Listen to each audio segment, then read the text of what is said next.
such love stories.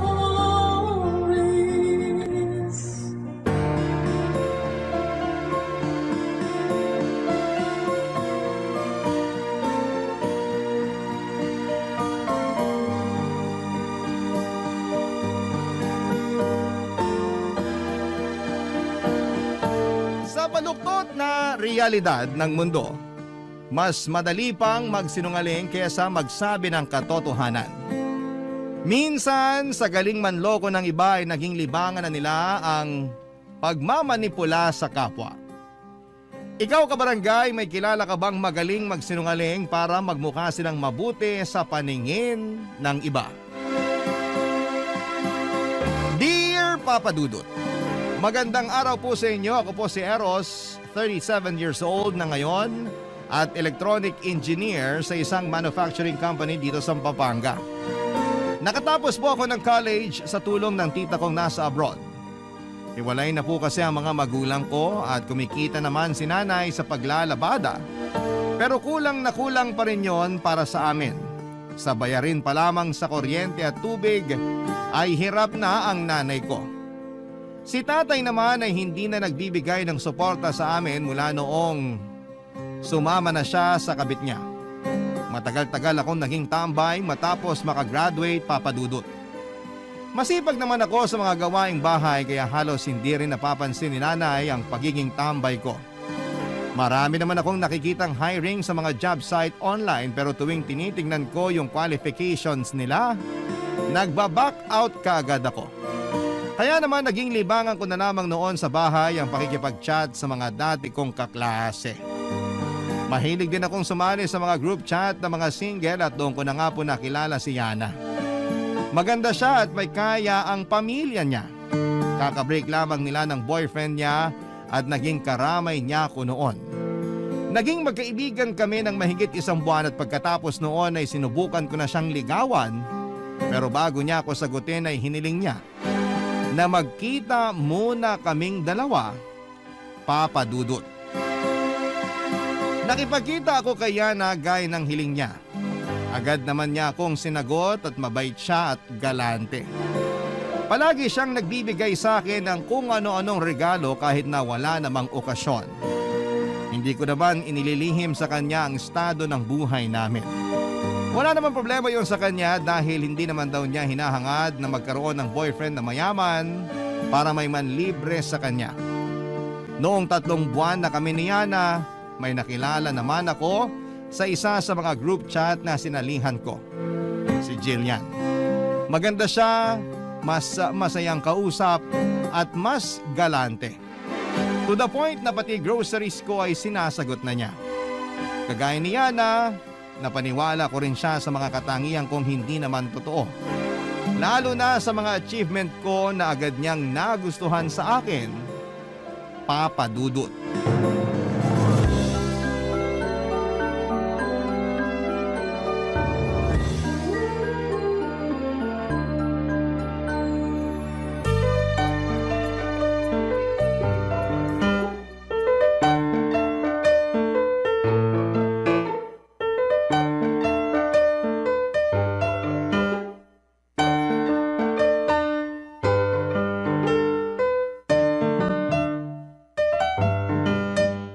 Dami naman masyado nitong pinamili mo, babe. Parang takot na takot kang magutom ako ah. Siyempre naman. Tsaka sabi mo nga, naghahanap ka pa lang ng trabaho. Hindi ka pwedeng magutom. Oh, ang sweet naman talaga ng girlfriend ko. Ganito naman talaga ako kahit sa boyfriend ko dati. Ay, kung kaya ko lang sana maging ganyan ka-sweet eh. Kaso, hindi naman ako mapera kagaya mo. Pagmamahal lang ang kaya ko ibigay sa'yo. Corny ha? Pero seryoso, sabi ko nga sa'yo, hindi ako materialistic. Tsaka, mas gusto ko yung love language mo. Act of service. Mas sweet kaya yun. Ikaw talaga, pinapakilig mo na naman ako. Madali ka lang naman pakiligin. Tsaka, kahit matampuhin ka, ikaw pa rin yung pinakagusto at pinakaminamahal ko sa lahat ng naging boyfriend ko. Naiiba ka kasi sa kanila. Talaga? Oo, lalo na yung pagmamahal mo sa family mo. Ganun naman talaga dapat kapag ikaw yung breadwinner sa pamilya. Nagsasakripisyo ka para sa kanilang lahat. Itong mga pinamili mo, isishare ko sa kanila. Kaya nga kita nagustuhan kasi napaka-responsable mong anak. Sobrang green flag mo. Kaya nga sana matanggap ka na sa mga ina-applyan mong trabaho. Kung kailangan mo ng tulong ko, sabihan mo lang ako. May alam ako na pwede mong applyan. Pwede mong maging backer yung tito ko. Ha? Naku, wag na. Kaya ko na to. Tsaka gusto kong matanggap sa trabaho dahil pasok ako sa hinahanap nila. Hindi yung meron akong backer. Magaling ka naman, kaya ganun din yun. Sabi mo nga, 'di ba, isa ka sa mga cum laude sa batch nyo. Kaya kung magkakaroon ka man ng backer, parang pinabilis lang yung proseso pero tatanggapin ka pa rin kahit wala yon. Laki talaga ng tiwala mo sa akin. Pero kaya ko na talaga to. Ako nang bahala sa paghahanap ko ng trabaho. Sige, sabi mo Basta kung may kailangan ka, sabihin mo lang sa akin. Kung gusto mong humiram ng pera, hindi problema yon. Talaga? Kahit magkano? Well, kung hindi naman aabot ng 6 digits yung hihiramin mo, then why not? Ang bait mo talaga, babe. Napakaswerte ko sa'yo. Ay, hindi ko na tuloy alam ang gagawin ko kung wala ka. Girlfriend mo ko at hindi rin malabo na tayo na talaga forever. In 2 or 3 years, baka maisipan ko nang magpakasal sa'yo. Kasal? Oh, bakit? Huwag mong sabihin hindi ka pa handang magpakasal. Tapos ka na mag-aral. Nasa legal na edad ka na rin, so anong problema? Ano kasi, syempre wala pa akong maayos na trabaho. Tsaka, hindi ba masyadong mabilis kung magpapakasal na agad tayo? Babe, 2 years yung pinag-uusapan natin. After 2 years pa, hindi pa bukas. Kaya, kumalma ka, okay? Ikalma mo rin kasi yung desisyon mo sa buhay. Nakakagulat ka rin minsan eh. Ano bang nakakagulat doon? Sigurado naman tayo sa isa't isa, diba? Oo nga, pero... Pero matagal pa yon, kaya okay lang na hindi na muna natin pag-usapan. Huwag ka mag-alala, wala naman akong balak na pikutin ka. Magpapakasal tayo kapag pareho na nating gusto at pareho na tayong handa. Okay ba yon? Oo, yan. Ganyan. Tsaka malay mo, after 2 years, maganda na yung trabaho ko. Hindi malabong mangyari yan kasi never ka namang sumuko sa mga bagay-bagay. Lalo na sa akin. Paano ko naman susukuan yung babaeng isa sa mga dahilan kung bakit pinipili ko pa ring mabuhay? Kita mo na? Paano naman kita hindi papakasalan kung ganyan mo ako kamahal? Tama na nga, papunta na sa kabaduyan to eh. Ha? Wala. Sabi ko, baka lang gamin na tayo.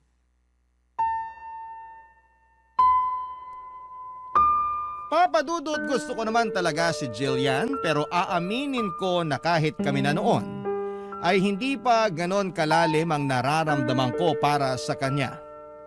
Pero lahat ng gusto ko sa isang babae ay nasa kanya na kaya hindi naman siya mahirap na mahalin. Mas nangibabaw lang siguro noon sa akin yung pakinabang niya kesa sa anumang nararamdaman ko. Ngunit kahit gustuhin ko si Jillian ay batid ko naman na hindi pwedeng magtagal ang relasyon namin dahil kami pa rin ni Yana. Kapag nalaman nito na may iba pa akong karelasyon ay siguradong malaking gulo yun. Mula nang maging kami ni Jillian ay hindi na po ako umuwi sa bahay namin, Papa Dudut. Nangungupahan na lamang ako sa boarding house. 6,000 ang renta sa kwarto. May isang double deck sa loob nito at sapat na space para sa maliit na mesa at para sa mga gamit ko.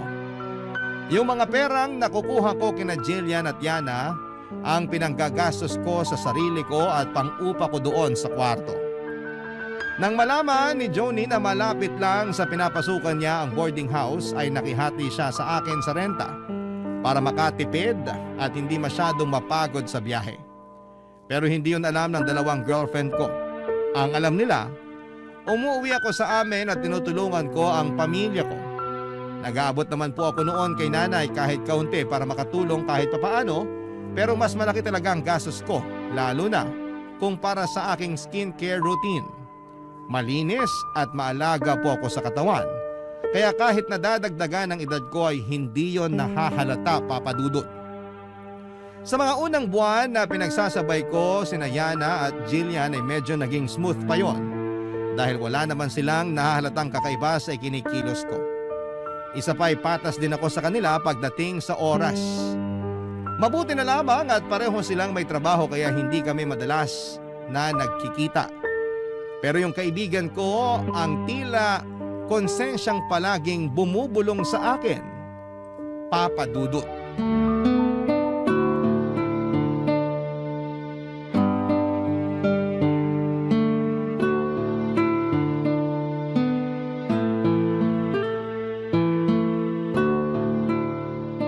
Himala, wala kang lakad ngayon. Huwag ka excited. Bukas pa. Sinong kasama mo? Si Yana o si Jillian? Sino pa edi mas galante? Si Jillian. Ibang klase ka talaga, tol. Lakas mo dun sa dalawa. Pero hindi ko kaya yung galawan mo. Ang sabihin mo, pangit ka lang talaga. Kaya hindi ka pwede sa mga ganitong diskarte. Sus, di naman nakaka-proud yung ganyang gawain. Parang low-key na scammer ka niyan eh. Kapag nalaman talaga yan ng kahit sino sa kanilang dalawa, ewan ko na lang kung saan ka pupulutin. Nag-iingat naman ako. Nag-iingat ka nga, pero hindi ka man lang ba nakukonsensya? Tol, pinaghihirapan din nila yung perang binibigay nila sa'yo. Alam ko. Pero maayos naman yung buhay nila eh. Sobra yung pera nila sa pangangailangan nila. Kaya hindi masama kung isi-share nila sa akin yun. Buti na lang, pareho silang galante. At ikaw naman, poging na sobrahan sa kapal ng muka. Ay, hindi pala. Para kang libro na pangit yung content, pero maganda yung book cover. Ipagmayabang mo ba namang cum laude ka at achiever kahit hindi? Grabe naman to. Kaibigan ba talaga kita? Baka naman mamaya, ilaglag mo ako sa dalawang yun ha? Hindi malayong mangyari yun kapag hindi ka pa nagtino. Tagal na kitang inaayang mag-apply dun sa pinapasukan ko ah. Magpapasa ka lang ng requirements, siguradong tanggap ka na. Kung ako nga napasang awa lang pero natanggap, ikaw pa kaya? Tapos ano? Sasahod ako ng wala pang 20,000 buwan-buwan? Kulang na kulang sa akin yun. At least may sarili kang pera. Hindi na lang ako magtatrabaho, lalo na kung ganyan lang kaliit yung kikitain ko. Sayang ang pagod ko sa ganyang klaseng sahod. Mas malaki pa yung natatanggap ko kina Jillian at Yana pag pinagsama ko eh.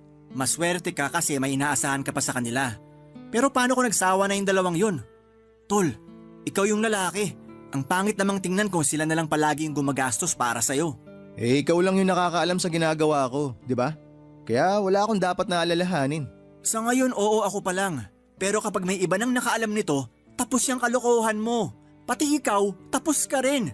Ang malala niyan, baka ipakulong ka pa nila sa laki ng natanggap mo mula sa kanilang dalawa. Hindi ko kailangan matakot. May kapalit naman lahat ng binibigay nila eh.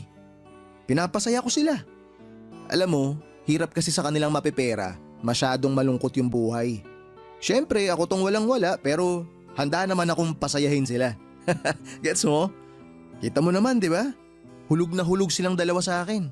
Tsaka, lalo na pag nangangailangan sila ng kasama tuwing gabi, lagi naman akong available eh. Kadiri ka.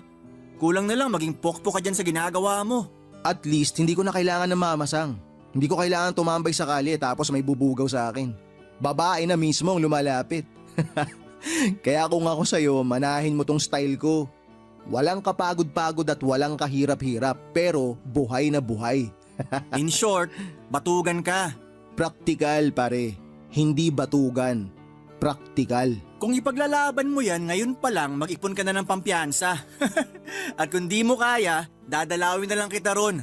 At least doon, hindi mo na kailangan magbayad ng renta. Sira ulo, hindi ako makukulong. Bago pa man nila ako mabisto, makikipaghiwalay na ako sa isa sa kanila. Kanino? Kaya na? Pwedeng siya, pwedeng si Jillian. Depende kung sino sa kanila yung unang magiging sakit sa ulo. Pero hanggat pareho silang maayos kausap, pareho silang matino, walang problema. Ay, bahala ka. Basta ako magkatrabaho na lang ng maigi. Makaranas man ng mataas na sahod o hindi, mahalaga, wala akong nilolokong tao. Kaya ka nagigipit kasi masyado kang maprinsipyo. Minsan kasi yung level up na diskarte, kailangan din ng konting dumi. Ibahin mo ako, tol. Sandali nga lang, baka mamaya mapunta pa sa away to. Ayoko mag-away tayo. Kaya mas maganda siguro kung hindi na lang kita papakialaman dyan sa ginagawa mo. Total, hindi rin naman kita kayang suportahan. Mabuti pa nga. Papa Dudut, batid ko na hindi maganda ang mga naisagot ko noon sa kaibigan ko. Mabait naman po talaga siya at sa lahat ng mga naging kaibigan ko ay siya lang yung nagmamalasakit sa akin ng ganon. Palagi niya akong kinokontra kapag may ginagawa akong mali pero hindi niya rin naman ako ipinapahamak. Komplikado ang sitwasyon na pinasok ko pero handa naman akong panindigan yon at wala rin akong balak na idamay ang kaibigan ko. Ang kaso'y medyo nagkaproblema ako noong sinabi sa akin ni Yana na gusto akong makilala ng mga magulang niya. Ayoko pa sana dahil hindi pa ako handa pero hindi na ako nakatanggi noong nag-set up na siya ng date para makilala ko ang parents niya na parehong nasa medical field. Professional sila kung makipag-usap at halata sa kanila na may pinag-aralan sila tuwing nagsasalita sila. Halos hilingin ko noon na lumubog na ako sa kahihiyan habang napagtatanto ko kung gaano kalaki ang diferensya ng pamilya naming dalawa. Nagustuhan naman ako ng mga magulang niya gaya ni Yana na paniwala ko rin sila sa mga achievement ko na hindi naman totoo. Ang alam nila valedictorian ako nung elementary at high school at cum laude naman nung college. Hindi ko naman masabing mahina ang utak ko pero isa lang talaga akong average student, Papa Dudut. Isa pa sa naging problema ko nang hilingin naman sa akin ni Jillian na makabisita sa bahay namin. Dahil nga may pagkamaselan siya sa pagkain at kalinisan ay hindi ko siya maisama sa bahay namin noon. Papa Dudut, malinis naman sa bahay ang nanay ko. Pero alam ko pong hindi magiging komportable doon si Jillian kaya palagi akong nagdadahilan. Pero kung nakalusot ako kay Jillian, kabaligtaran naman kay Yana dahil alam niya ang address ko. Ay sinorpresa niya ako. Isang beses, Papa Dudut. Barangay Love Stories. Barangay Love Stories. Papa Dudut, sinorpresa ako ni Yana sa bahay namin. Hindi ko alam kung paano ko siya noon i-welcome. Pero nakakatuwa lang na hindi naman siya nag-inarte. Ang kagandahan sa kanya ay marunong talaga siyang makisama. Kahit na may pagkamaarte siya ay hindi naman siya maselan sa pagkain noon. Laking pasasalamat ko na lamang na nasa bahay ako noong pumunta siya at para hindi ako mabuko ay sinabihan ko na lamang si nanay na huwag masyadong magkukwento noon kay Yana. Maayos naman ang naging pagbisita niya sa amin. Sinabi niya na wala naman akong dapat na ikahiya dahil malinis naman ang bahay namin at mabait naman ang nanay ko. Madali lang din pagsabihan yung mga nakababata kong kapatid kaya nakahinga talaga ako ng maluwag noon. Pero nang makauwi na si Yana ay doon na ako pinagalitan ng nanay ko. Hindi ko man lang daw sinabi na may girlfriend na ako at bibisita pa sa bahay. Tulad ko ay nahiya rin si nanay. Pero sa kabilang banda naman ay nagustuhan niya si Yana. Wala siyang kaalam-alam na ginagamit ko lamang ito para sa mga kabalastugan ko sa buhay. Papa Dudut, hindi nagtagal ay nalaman na ni Jillian na nangungupahan ako sa isang boarding house. Idinahilan ko na lamang noon na kalilipat ko lamang doon para malapit ako sa mga ina-applyan ko. Nakumbinsi ko naman siya kalaunan pero sa madalas niyang pagpunta, sa tinutuluyan ko ay unti-unti na rin kaming nagkaproblema ng kaibigan ko, Papa Dudut.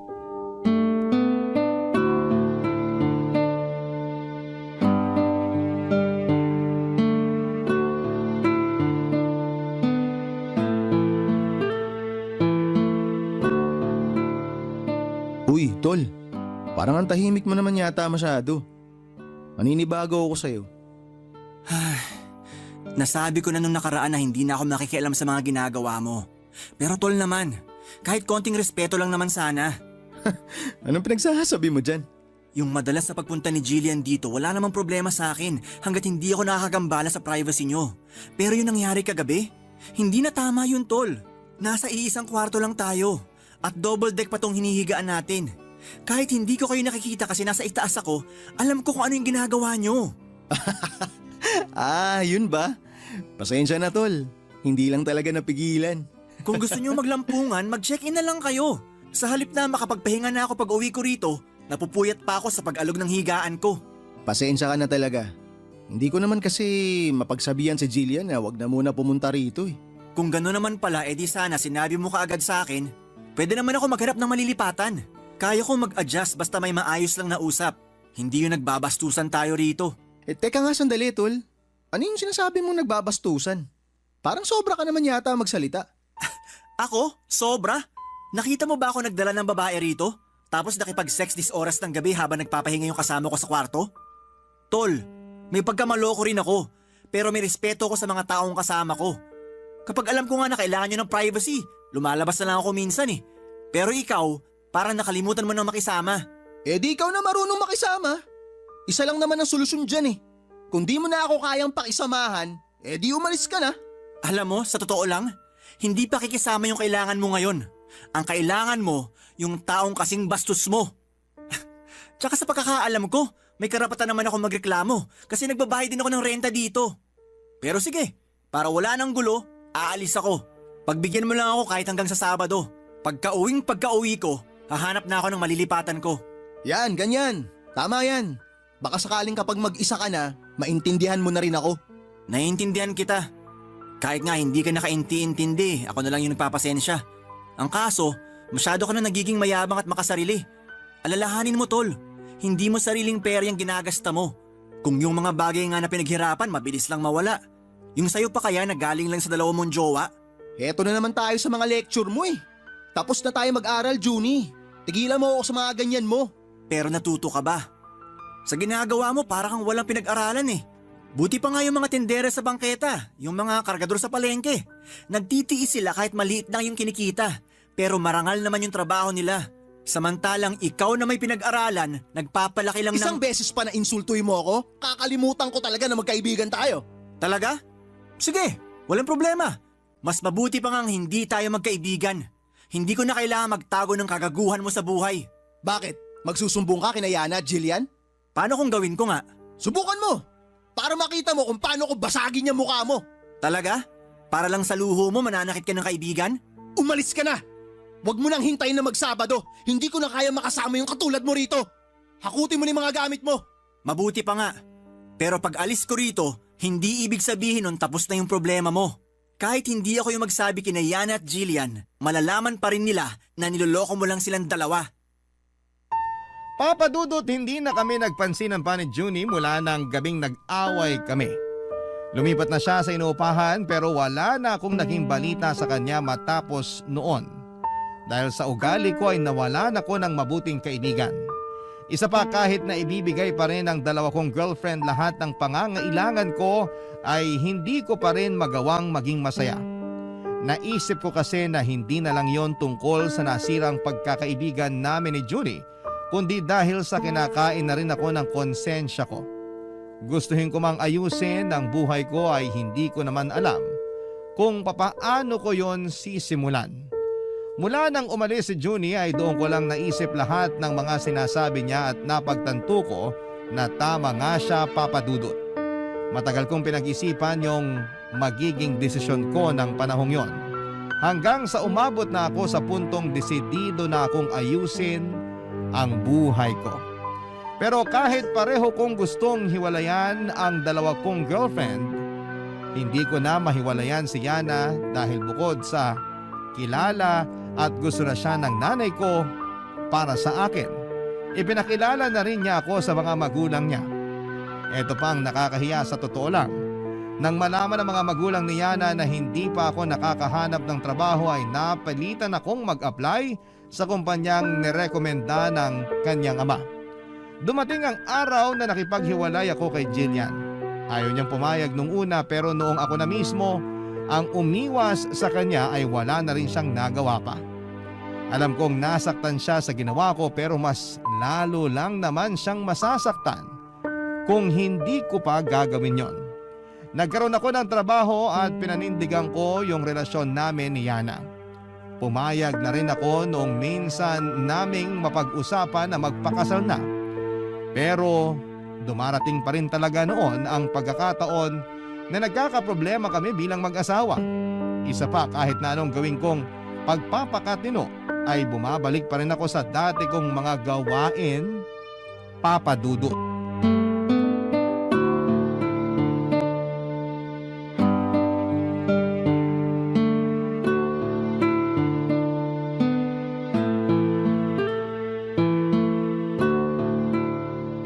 Han, mukhang malalim yung iniisip mo. 3 years na pala tayong kasal. Oo nga, 3 years na. Han, gusto ko nang magkaanak. Ha? Bakit naman gulat na gulat ka? 3 years na tayong kasal, Han.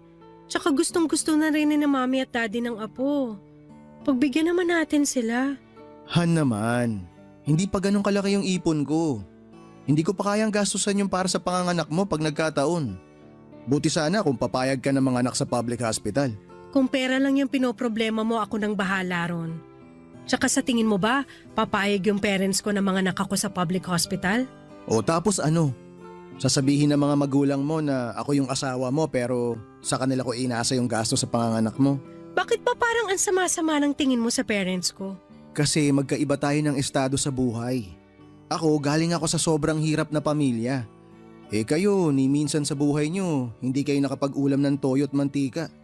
Tsaka alam mo sa totoo lang, lagi ako nanliliit tuwing tinatanong ako ng daddy mo tungkol sa pamilya ko.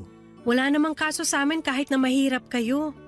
May narinig ka bang pangiinsulto sa parents ko? Wala naman, di ba? Tinulungan ka pa nga nila na magkatrabaho eh. Ay oo nga pala, tinulungan nila ako. At habang buhay ko ng utang na loob yun sa kanila. Hindi mo yun utang na loob. Ikaw pa rin naman yung nagtatrabaho, hindi sila. Tulong yun. Tsaka never naman silang nanumbat eh. Kahit na. Basta hindi pa ako handang magkaanak tayo. Hayaan mo muna makapag-ipon ako. Kung hihintayin pa kitang makaipon, baka hindi na tayo magkaanak. Paano mo naman nasabi yan? Hindi mo ba talaga alam kung bakit? O nagmamaang-maangan ka lang? Ay, alam ko na kung saan papunta tong usapan na to. Kaya tigilan mo na to. Okay? Please naman, Han. Kahit isang anak lang. Kaya naman kitang bigyan pero wag muna ngayon. Mahirap bang intindihin yun? Oo. Sobrang hirap mong intindihin. Lahat naman ginawa ko na para sa'yo. Ito lang yung hinihiling ko pero hindi mo pa ako mapagbigyan? Han, hindi lahat ng hiling na pagbibigyan agad. So kailan pa? Ako na lang ba palagi ang mag-a-adjust para sa ating dalawa? Ayoko na makipagtalo, okay? Magpahinga na tayo. May pasok pa tayo bukas sa trabaho. Hindi! Pag-uusapan natin to ngayon. Please, wag ka nang makulit. Tsaka na lang natin pag-usapan yung pagkakaroon ng anak. Kung hindi mo ako pagbibigyan sa gusto ko, maghiwalay na lang tayo. Ano? Hindi mo narinig? Maghiwalay na lang tayo. Huy, ano ka ba? Napaka-OA mo naman. Hindi ka lang pinagbigyan sa gusto mo, makikipaghiwalay ka na? Kasi lagi nilang ikaw yung nasusunod sa relasyon nating to. Mahal kita, alam mo yun. Pero sa ipinaparamdam mo sa akin ngayon, parang hindi ka pa rin sigurado sa akin kahit kasal na tayo. Ikaw lang yung nag-iisip na may problema tong relasyon natin. Hindi! Matagal nang may problema. Matagal na ako may alam pero hindi ko sinasabi kasi ayokong mawala ka sa akin. Ha? Anong ibig mo sabihin? Alam kong nambababae ka. Wala akong babae. Huwag ka nga nang bibintang. Hindi ako nang bibintang, alam mo yan. Hindi ko alam yung sinasabi mo. So sinungaling yung mga mata ko? Hindi totoo yung mga nabasa ko sa phone mo? Pinakialaman mo yung phone ko? Bakit ka nangingialam ng personal na gamit? Hindi yun yung punto ko. Yung punto ron, matagal mo na akong niloloko. Kung ano man yung nakita mo, wala lang yun. Madalas lang ako makipagbiruan sa mga katrabaho ko. Kaya please lang, huwag kang gumawa ng issue.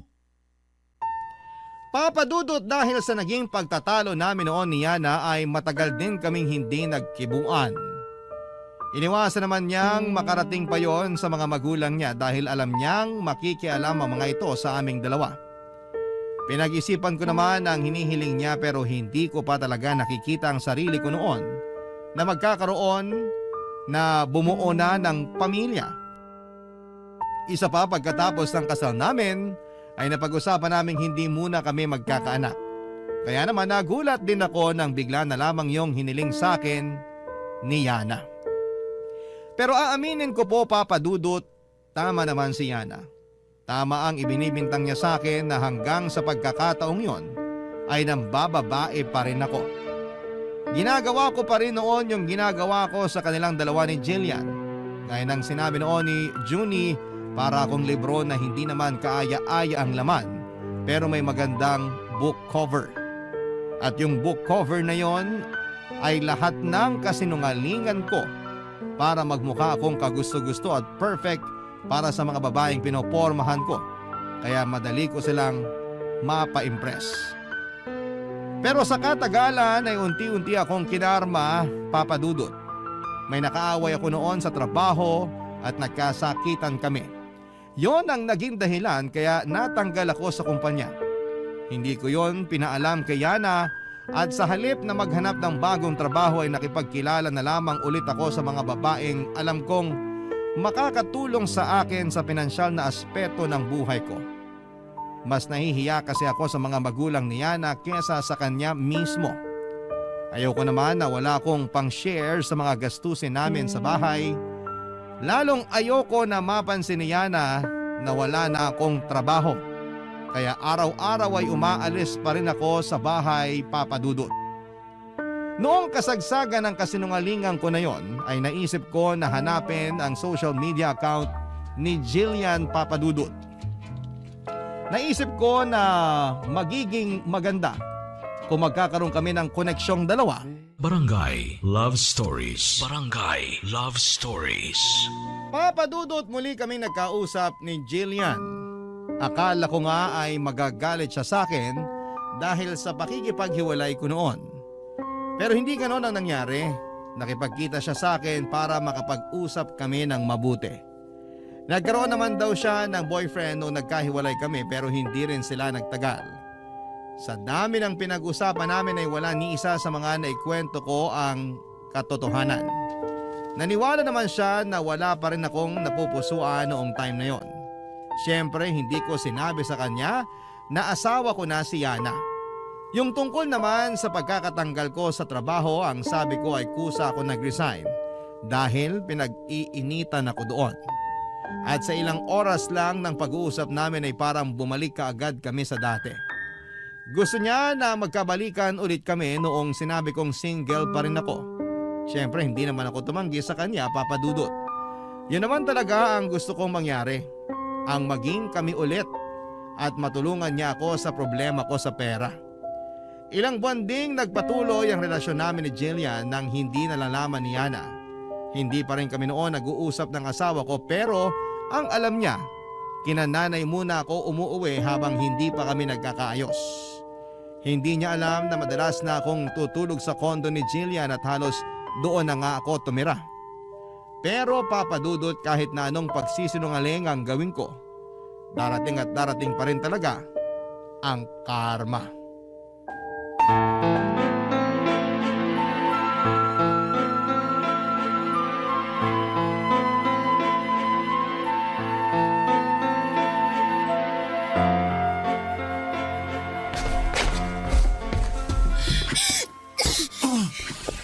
Ano ba yun? Ilugar mo nga yung pagiging isip bata mo. Natutulog pa yung tao eh. Mabuti nga ako isip bata lang. Eh ikaw, napakasinungaling mo. Manloloko ka. Ano? Saan naman ang galing yan? Hindi saan kundi kanino, Eros. At alam mo kung kanino ko nalaman na niloloko mo ako? Sa asawa mo lang naman. Ano? Hindi ka makapagsalita kasi totoo? Totoo, di ba? Sorry. Sorry? Yan lang ang masasabi mo matapos mo akong paikutin at perahan? Sa ginawa mo, kahit murahin kita ng paulit-ulit, kulang na kulang pa yun eh. Grabe ka, Eros! Ang tagal mo na pala akong niloloko. Matatanggap ko pa sana kung ngayon lang eh. Kasi ilang buwan pa lang naman, pero yung nangyari 5 years ago, ang lala mo! Pinagsabay mo kami ni Yana!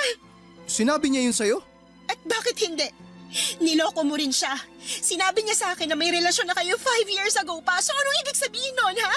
Hindi totoo yun. Matagal na kaming hiwalay ni Yana. Sinabi niya sa'yo lahat ng mga yun kasi gusto niya akong siraan. Hindi niya kasi matanggap na hiniwalayan ko na siya.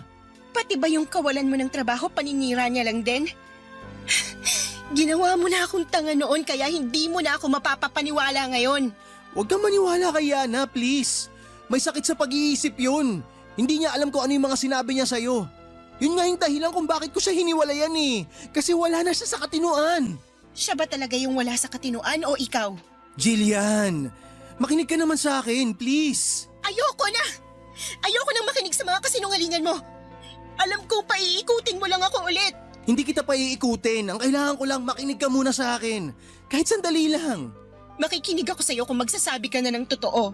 Totoo naman lahat ng sinabi ko sa'yo eh. See? Hindi mo kaya. Yung isang beses na nagsinungaling ka, matatanggap ko pa eh. Mapapalampas ko pa sana yun at mapapatawad pa kita.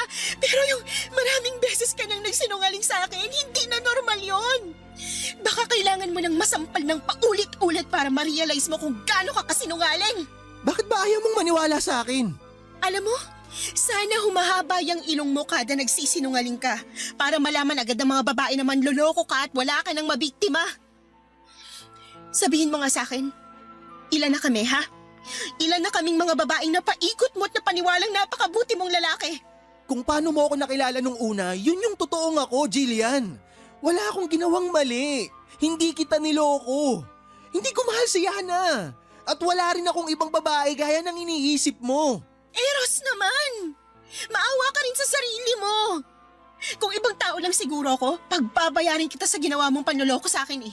Hindi sana ako papayag na hindi kita magagantihan pero masyadong mahina ang loob ko para sa mga ganong bagay. At sinamantala mo naman yun. Hindi ka man lang ba nakokonsensya? Ewan ko sa'yo. Tigilan mo na nga yung kadramahan mo. Uuwi na ako. Ganito ba lagi yung ginagawa mo? Sa halip na ayusin yung problema, tinatakasan mo na lang kasi duwag ka. Hindi ako duwag. At mas lalong hindi ako manloloko gaya ng ibinibintang mo. Kaya kung wala ka ng magandang sasabihin, aalis na ako. Ito na rin yung huling beses na magkikita tayo. Ang kapal ng mukha mo! Ikaw pa talaga yung may lakas ng loob na sabihin yan? Pero sige, umalis ka. Huwag ka nang magpapakita sa akin. Sana karmahin ka sa lahat ng ginawa mong panloloko sa amin! Papa Dudut, nagkatotoo ang hiling ni Jillian na sana'y karmahin ako sa mga ginawa kong panloloko. Bumalik ako noon kay Yana pero hindi na niya ako tinanggap muli. Pinalayas niya ako sa apartment na tinutuluyan namin at sinabi na rin niyang makikipaghiwalay na siya sa akin. Sinubukan ko, Papa Dudut, na bumalik sa pamilya ko. Akala ko ay itataboy din ako ng nanay ko kagaya ng ginawa sa akin ni Yana at Jillian, pero tinanggap niya ako matapos kong sabihin sa kanya ang katotohanan. Yun pa lang ang unang beses na nagsabi ako ng purong katotohanan sa tanang buhay ko. Pero ni katiting na panghuhusgay wala akong nakita sa mga mata ni nanay. Pinatawad niya ako kahit matagal ko silang pinabayaan, Papa Dudut. Tinanggap niya ulit ako bilang anak niya at yon ang nag-motivate sa akin para ayusin na talaga ang buhay ko. Nang matanggal ako sa trabaho ay nahirapan akong makahanap muli ng bago. Pero para hindi ako matenga ng matagal sa bahay at makatulong sa nanay ko kahit papaano ay ibinenta ko yung ibang mamahaling sapatos, sombrero at alahas ko na galing kina Yana at Jillian. Kalahati ng pinagbentahan noon ay ibinigay ko kay nanay. Bumili naman ako ng second hand na laptop na magagamit ko sa trabaho kung sakali. Saka po ako naghanap ng online job, Papa Dudut. Pinasok ko ang freelancing. Nagtuloy-tuloy ito hanggang sa makaipon ako ng paunti-unti. Binigyan ko ng maliit na puhunan si nanay mula sa maliit na naipon ko para makapagsimula siya ng maliit na tindahan. Nangako ako na palalakihin pa namin yung tindahan pag nagtuloy-tuloy ang swerte ko sa trabaho. Mahigit kalahating taon na rin po ang lumipas noon na hindi kami nag-uusap ni Jillian.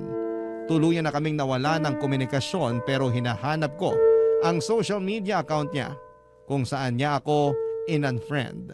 Alam ko na hindi niya agad mababasa ang message ko pero nagpapadala pa rin ako ng mensahe sa kanya para humingi ng tawad. Umaasa ako na kahit na hindi niya i-accept ang message request ko ay mabasa niya ang mensahe ko. Papa Dudut, tungkol naman sa asawa ko, ilang beses ko na siyang sinubukang amuin. Pinuntahan ko siya sa apartment na tinitirhan namin noon pero hindi na pala siya roon umuwi. Hanggang sa nalaman ko na lamang na bumalik na siya sa mga magulang niya. Pero sa kabila ng pag-iwas niya sa akin ay hindi ko siya sinukuan. Gumawa ako ng paraan para magkalapit kaming dalawa, Papa Dudut.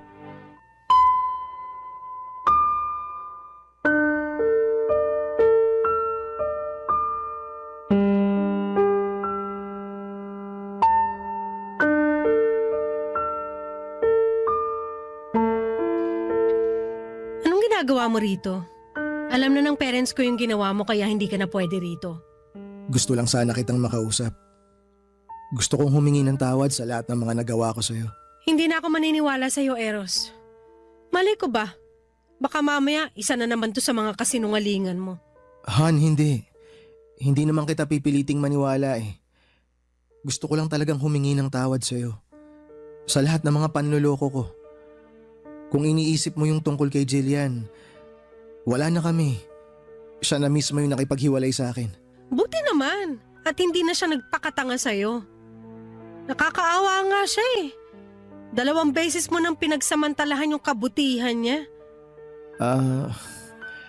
Paano mo nga pala nalaman yung tungkol sa kanya? Alam mo naman siguro na pinagdududahan na kita, 'di ba? Nagtanong-tanong ako sa mga kaibigan mo sa trabaho. Nakakatawa lang kasi inilaglag ka sa akin ng mga kaibigan mo. Ibig sabihin nun, hindi ka rin naging mabuti sa kanila. Sabagay, hindi na nakakapagtaka. Magaling ka lang naman sa mga taong may pakinabang sa'yo eh. Pero kapag wala silang pera, wala silang halaga sa isang kagaya mo. Hindi ko sila mga kaibigan. Alam ko rin na ayaw nila sa akin kaya nila ginawa yun. Kahit naman ako. Pagkatapos ng nalaman ko, hindi ko nagugustuhin pang mapalapit sa'yo. Hindi ka naman siguro tanga para hindi mo maintindihan kung gaano kasakit yung ginawa mo sa akin. Tsaka sigurado ako na hanggang ngayon, marami ka pa ring nilolokong babae. Han, maniwala ka man o hindi, wala na. Wala na talaga. Tinigilan ko na yun. Nagkausap na rin kami ni nanay. Okay na kaming dalawa. Meron na nga rin pala akong trabaho. Work from home. Mas malaki yung kinikita ko ngayon kesa sa trabaho ko dati. Kaya makakaipon na ako para sa baby natin. Baby natin? Wag na, Eros. Baka karguhin na naman kita kapag nagsama tayo ulit. Lakas ng loob mong sabihin noon na magsolo na tayo pero ako rin naman pala yung magbabayad ng renta sa apartment. Bigyan mo naman ako kahit isang pagkakataon pa. Please, Yana. Nagsasayang ka lang ng oras. Umuwi ka na. Wala kang mapapala sa akin. Kung ayaw mo nang makipagbalikan sa akin, okay lang. Naiintindihan ko yun. Pero sana mapatawad mo pa rin ako. Gusto mong mapatawad kita? Sige, bibigyan kita ng isa pang pagkakataon, pero sa isang kondisyon. Kakausapin mo yung mga magulang ko. Ano? Pati ka makasagot. Ano pa nga bang aasahan ko sa'yo? Sigurado naman ako na hindi mo kayang harapin yung mga magulang ko at humingi ng tawad sa kanila. Ayaw mo nga pala nang nahihirapan. Kung yun ang gusto mo, sige. Kakausapin ko sila. Sabihan mo lang ako kung kailan sila pwede. Pwede sila anytime. Eh ikaw, handa ka na bang kausapin sila? Baka napipilitan ka lang. Hindi ako napipilitan lang. Gusto ko talagang gawin to para sa'yo. Talaga lang ha? Paano kung ipahiya ka ng mga magulang ko? Okay lang. Inaasahan ko na rin naman yun. Dapat lang. Alam nga namang yakapin ka nila pagkatapos ng ginawa mo. Naiintindihan ko talaga kung saan nanggagaling yung galit mo. Pero aaminin ko, medyo kinakabahan ako ngayon. So hindi ka natutuloy? Nasa loob lang naman sila. Kaya ngayon pa lang, sabihin mo na kung makikipag-usap ka sa kanila o hindi. Tutuloy ako. Kakausapin ko sila. Good! Kapag pinatawad ka ng parents ko, saka lang tayo mag-uusap ng tungkol sa atin. Hindi lang kasi ako yung niloko mo eh. Gustong gusto ka pa naman ng mga magulang ko tapos pati sila dinamay mo sa mga kasinungalingan mo. Naging mabuti sila sa'yo. Tsaka sana pag kinausap mo na sila, magpakatotoo ka naman. Ito na yung huling chance mo. Kaya kapag hindi ka nila pinatawad, huwag ka nang umasa na magkakaayos pa tayo. Papa Dudut, kahit kabadong-kabado ako ng gabing yon ay hinarap ko ang mga magulang ni Yana. At gaya nga ng inaasahan ko ay galit na galit sila sa akin lalo na ang daddy niya. Nakatanggap po ako ng mga masasakit na salita mula sa kanila pero hindi ko na yon dinamdam pa dahil karapatan naman nilang magalit. Nag-iisang anak kasi nila si Yana kaya ganoon na lamang ang pagmamahal nila sa asawa ko. Matapos naman ang sermon at pagpapaamin nila sa akin, kumalma na rin noon ang mga magulang niya. Hiningi ko ang kapatawaran nila pero ibibigay lang daw nila yon kung papanindigan ko na si Yana. Pagkatapos ng gabing yon ay ginawa ko ang lahat para magkaayos ulit kami ng asawa ko. Palagi ko siyang pinupuntahan sa kanila tuwing tapos na ang trabaho niya. Minsan naman ay sinusundo ko siya at matagal-tagal din bago niya ako tuluyang napatawad, Papa Dudut. At nung magkabalikan na kami, sa halip na mangupahan ay tinanggap muna namin ang offer ng mga magulang ni Yana na doon muna kami makitira sa kanila habang nag-iipon kaming mag-asawa ng pampagawa ng sarili naming bahay. Nagpatuloy ang pagbabago ko noon hindi lang para kay Yana kundi para na rin sa magiging anak namin. Tungkol naman sa kaibigan kong si Johnny ay nagkausap na ulit kami at nagkaayos na rin. Siya pa nga mismo ang nagsabi na kunin ko siyang ninong kapag nagkaanak na kami ng asawa ko. Sa ngayon, Papa Dudut, ay may isa na kaming anak ni Yana. Nagpasya na rin ako na gamitin na lamang ang tinapos ko para magkaroon ng stable job. Maswerte naman akong natanggap sa isang manufacturing company dito sa Pampanga. Noong nagsimula ako sa trabaho ay naintindihan ko naman na hindi pala talaga kalaki ng sweldo. Kaya naman tinuloy ko pa rin ang pagiging freelance ko para mas mabilis na makapag-ipon. Ang kaibahan lang, part-time ko na lamang yon. Pero noong nagka-pandemic ay medyo halos tinutukan ko ulit ang pagiging freelance since work from home siya, Papa Dudut. Mabuti na lang at hindi ko binitawan.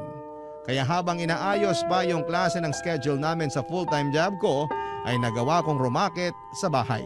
Hanggang sa naging normal na ulit ang lahat. Ngayon ko na-realize na mas masarap palang gastusin ang pera na galing sa pinaghirapan mo. At kung ano man ang naging pagkakamali ko noon ay hindi ko na inulit pa yon.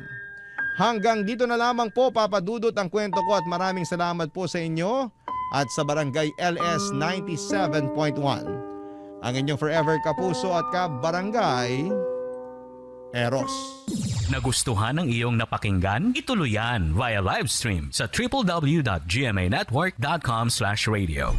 Barangay LS 97.1 Forever.